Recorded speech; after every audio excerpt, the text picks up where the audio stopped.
Harry Potter? No, I'm sorry. I'm just with the hair and the glasses. That was the first thing that came to mind. But hey guys, Romie here. Please like, comment, subscribe. This is my review for Insecure Season 2, Episode... What the hell is this? Episode 3? If I'm not mistaken. Hella Open. So the episode actually starts off with Issa. It's Luke James. So Luke James is playing this, drive-by that Issa's trying to do. She's trying to get into her little hoe phase, but she's not succeeding at all. And because of that, it gets very awkward. He's trying to kiss up on her, feel up on her, rub up on her. She keeps going and dodging like, oh, it tickles. You're tickling me. And then she makes up some excuse of, oh man, his hands are weird, or what he's doing with his hands are weird. So then she gets up and goes, which is classic Issa because she's not a hoe. This isn't her ministry. This isn't what she does. So we get it. We understand it. I would expect nothing less. Next day, she's leaving and she sees this noise ordinance violation. It's like, the noise ordinance. Oh, you made too much. Oh, you're doing too much. Okay. She's gone. And then her day begins with what happens with the school and what we got, y'all. But then we get to Molly. Molly, she's at work. Molly's doing her thing. She's working with Hannah, the one in Chicago. Things are going to be piling up. It looks like she's still doing okay for now, but it's a lot. It's a lot to handle. It's a lot to do. But then there's also this other guy on the call. Again, he's that actor that comedian that was in Get Out. Black guy, little roundish, wears glasses. But yeah, so they were joking around, and then back at the school, Issa is with Ray, and here's the thing. Issa's loving it. Issa loves the fact that their program's finally filled. Her counterpart looks over at her like, there's a problem. What do you mean? The school is comprised of at least 85% Spanish-speaking students, and yet the majority here are black. They're what? They're black. What's the problem? There's nothing wrong with that, but there should be more of a, mixture. Remember, the principal's the one setting this up. So of course he's going to go and help out his own. Now again, because he's a principal, he's supposed to be looking out for all. We know that's not the reality, especially in this case, and things are going to get worse before they get better. Aside from that, we do have, where do I want to go with this? Do I want to talk about, I guess. Lawrence is at work. Things seem to be going well. But he learns about this mixer that everyone does and goes to, except for him. Why? Because he has to go to Tasha's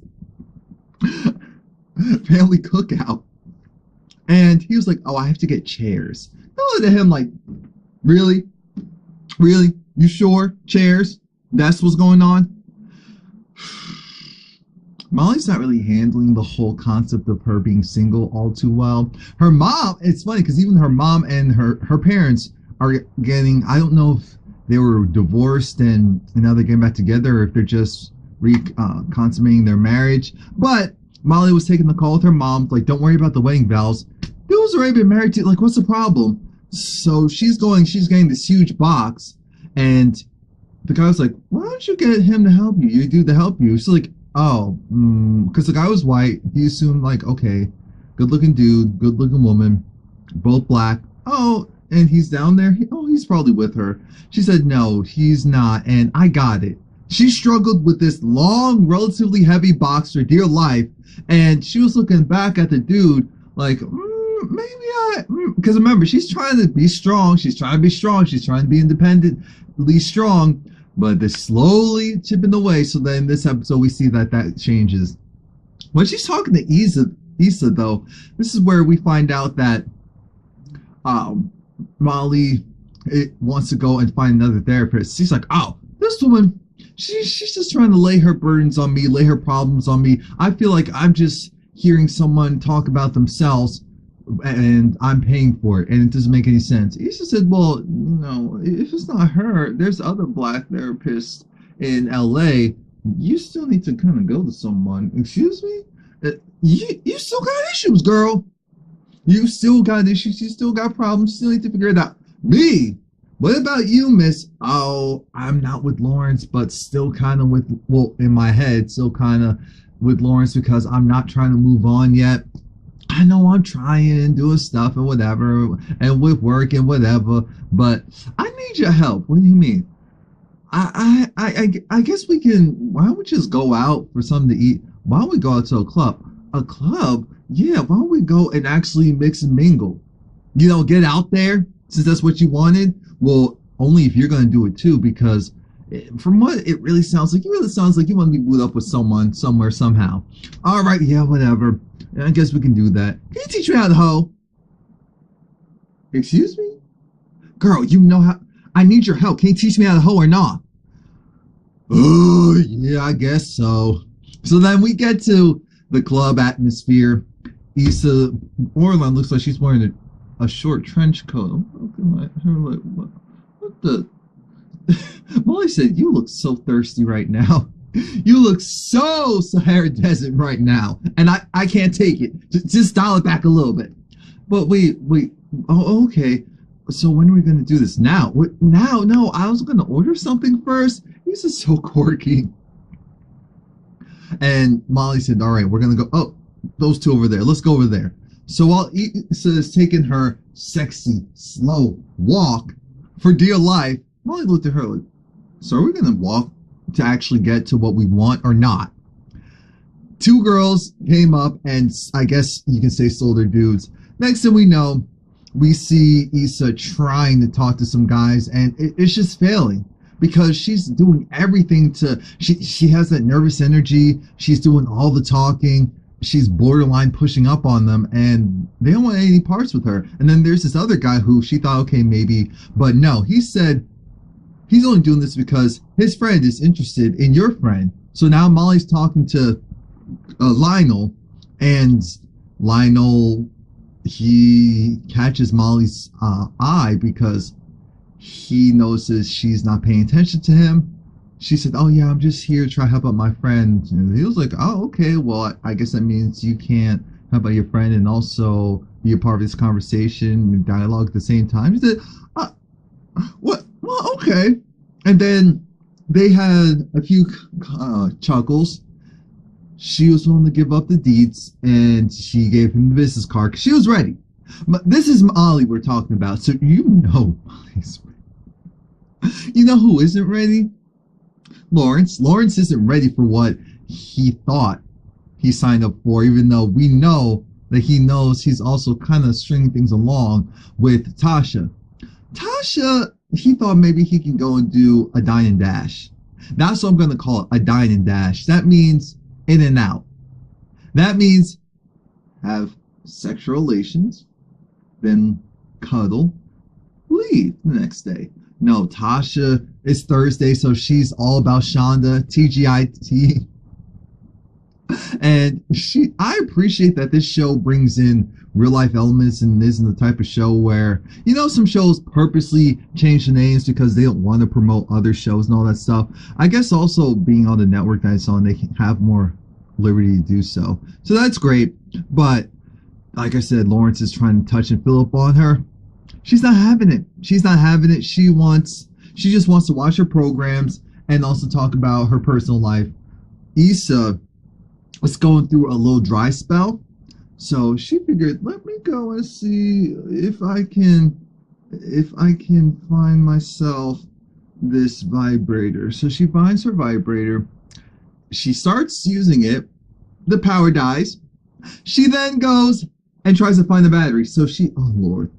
She tries to get it from her house phone. She tries to get it from the fire alarm. And she even tried to get it from what looked like another vibrator, and no luck. No luck! So then she'll screw. I'm thinking, you have your phone.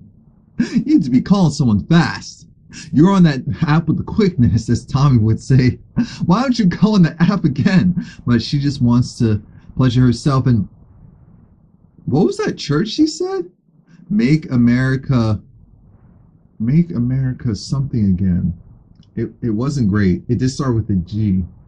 Make America, come on, Molly. Oh, hump. Make America gyrate again. I thought that was a perfect shirt to wear. That was. Molly has to chill though because Molly's at work. She's kind of irritated because she's doing a lot of work, and then she sees the guy who's getting paid a lot more than she is. She was rude to him, and at that moment there was no need to be. So she apologized, and then she realized, okay, if I'm playing the game, I'm doing it all wrong. I need to reevaluate. Back at work, regarding the school, at We Got Y'all, you know, the boss is really happy that, oh my gosh, Issa, Ray, you two are doing amazing. You and Issa, you're doing amazing. And Few said, no, it's Issa. She's doing all of that. But with sarcasm, she's doing all of that. It's all her. I have nothing to do with it. Issa said, no, it's collaborative. Well, whatever you're doing, keep it up. Yeah, we will. We already know this can't last for too long. One way or the other, things are going to give. So while Molly's on her date with Lionel, they're the same person. And I don't think Molly realizes that. They're the same person. He wants kids, but he doesn't want them right now. He's just infatuated with his niece. And, you know, Molly loves kids, but she wants her brothers to have kids. That's not happening yet. He has a 5-year plan. He wants to be married, have kids. He already has a job. He actually owns a marketing company. So they bring him in so that he can tell them everything that they're doing wrong and what they need to do and then get a paycheck and leave. Now, again, that sounds like minimal commitment when you're trying to show someone that you are able to commit on a date. So that wasn't the best thing. But his head's still kind of focused on everything that he's trying to do, everything he's trying to achieve. So relationship could be one of those check marks. But at the time, because it's everything that Molly wants to hear, she's happy with it. Now we're at Tasha's barbecue, family barbecue, and it's exactly what we thought it would be. The barbecue was cool. It was nice. We didn't see Tasha's parents, but we did see her play uncle, as she called him. And like I said, it was a regular family barbecue, but I just have a feeling that Lawrence is accustomed to a different type of crowd, if you know what I'm saying, especially with black people. He just kind of gives me that. So he did not fit in at all. It was a lot. It was a lot. And again, I don't think it was them, in all honesty. I do think it was just the fact that he's not trying to do all of that. And especially he doesn't even know if he wants to be all that they probably see him as for Tasha. Because we're all thinking, Tasha, you know that you're the rebound. But Tasha's just in La La Land. She's happy that he's there. She's putting him on task. Go and help out grandma. Old dude over there said, yo, give me my, hello, the cord's on the floor. Are you just gonna stand there and do nothing? Give me the cord. I don't care if there's a noise ordinance. That's not what I care about. So then Molly, he got a message from work, and so then he dipped out. Because remember, it was that mixer thing that originally he said he couldn't go to. After seeing all this and it just being too much for him, he bounced. Next thing we know, we see Molly. She's in her favorite cupcake shop, and this guy comes behind her and says like, oh yeah, I'll pay for hers. And apparently his name is Dro. And Dro and Candace, I believe, was his significant other's name. And we find out the significance with that later. They had some nice little banter. They know each other. Hee hee ha ha. And then she leaves. But Molly looked like she really liked that relationship. Like, I feel like she admired what they had because they just seemed like a loving, affectionate couple. Issa is at home. Issa ain't getting no play. She sees Eddie across the pool. And she's like, oh, okay, Eddie, I see you. I see you today. She's on the call with Molly. And uh, when she's talking to Molly, she's actually painting her wall because I don't think it is an apartment, so are you allowed to do all that? But then again, the wall was on fire. It was scorched. She needs to cover that up. Cover it up. Well, you're going to have to cover up something else, too. But Issa says something pretty profound to Molly, even though Molly was saying, you're trying to go and be a little hoochie mama, but that's not happening right now. Well, like, where are your priorities? My priorities? What about you? What's going on with you and your, how'd your lunch thing go? Well, it was, wait a minute, what's the problem? And we're also thinking, what's the problem? Because everything was good until a couple of minutes ago. And then we find out she felt like he was calculated. That's the word I'm going to use. Shout out to you guys if you watch Queen Sugar. She felt like he was calculated. She felt like he had a checklist, and being on the relationship, even just doing that date, was a part of the checklist, and that it wasn't a spontaneous, just natural relationship. Issa looked at the phone and said, wait a minute, it sounds like you want to date yourself. Excuse me? Yeah, this guy sounds just like you. Maybe that's what you don't like. Maybe you want someone different. Maybe you wanted the guy who didn't necessarily go to college, but was good to you and good for you. I'm so irked about that. How should go mess that up? But the thing is, she wasn't ready for that relationship. I'm not sure if she still is. Now, you know who, Lawrence, he gets over to his job, and that's, there really was nothing to report. They're happy to have him there. Issa, she's looking over. She sees Eddie, so she takes out her charger, and she comes over to his place. Tasha's blowing up Lawrence's phone. Like, where are you? What's going on? They want to know, oh, so do you have a boo thing? He said, well, I'm kind of dating around. Oh, so you smashing. Because earlier, they let me know that even the guys were like, yeah, Lawrence, you would help out. You would clean up at this mixer because no one really looks like you. Looks like the level that you look like you're on. Aesthetics-wise. So, you should come if you ain't know. But they didn't know his situation. Lawrence doesn't even really know his own situation. It's a little too much. And this waiter, is that rude? Server was hitting on Lawrence. Lawrence kind of, but he was borderline just trying to ignore it. And then he thought about it and said, wait a minute, I'm single. Well, what am I doing? I said, oh God, Lawrence, you have no idea what's really going on. So then Issa, like I said, she invited herself to Eddie. And Issa did one of her usual monologues of, all right, now she's going to have to go and talk herself into this. And she's just like, you know what, are you going to do it? Are you going to be a punk? Are you going to do it? Are you going to do it? Just get in there. Just go for it. Just do it. And that's what she does. She goes in for the kiss. Of course, it was awkward. The entire sex was awkward because at one point he was asking her, he was like, can I put my schlong in between your boobs? And she said, no, I would not appreciate that. Even when she was trying to take off her, was it pants? And they got stuck. I said, oh Lord, Issa, you didn't prepare for this at all. You did not prepare for this. Because in her little monologue, she was even saying, okay, if the D isn't the size that she wanted, it's fine. Just go with it. And when he got naked, she was pleasantly surprised. So then they started. Again, it was awkward.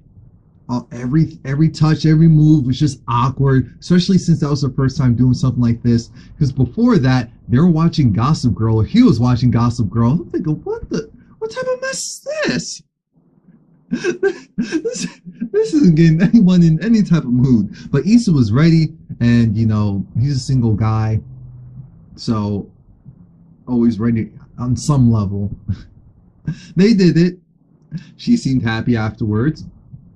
Molly's ignoring, she's at home, but she's ignoring her Lionel because he said, do you want to go to the SZA concert? I said, now this man wants to take you to the SZA. He's a genius. So I don't know if Molly's all that and said, no, I see what you're trying to do. Not today. But remember that IKEA set that she was trying to go and do all by herself but failing miserably? She paid some people. She paid some people and she was quite content. Quite content. Um, Lawrence was still at his mixer. Everything was going well, but then Tasha called and Tasha said, "You know what? I don't understand. I invited you to my family thing and then you flaked. You ditched me." He looked at he was saying, "I'm sorry. I wasn't really trying to be in a relationship." And she said, "You know what? You're horrible.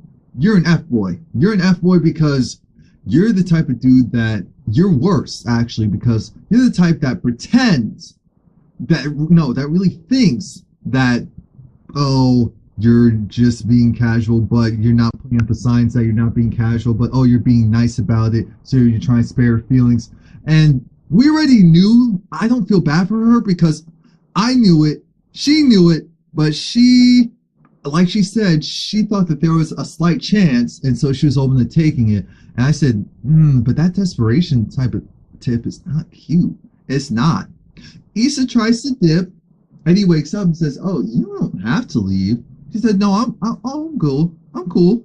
So then she dips out, and then she takes her cord with her. Because remember, she was trying to do this whole elaborate thing with that, but that wasn't even necessary. She saw that, he has his cord right there. Duh. So he was down for it anyway. That was it. Insecure. Oh, good show. Oh.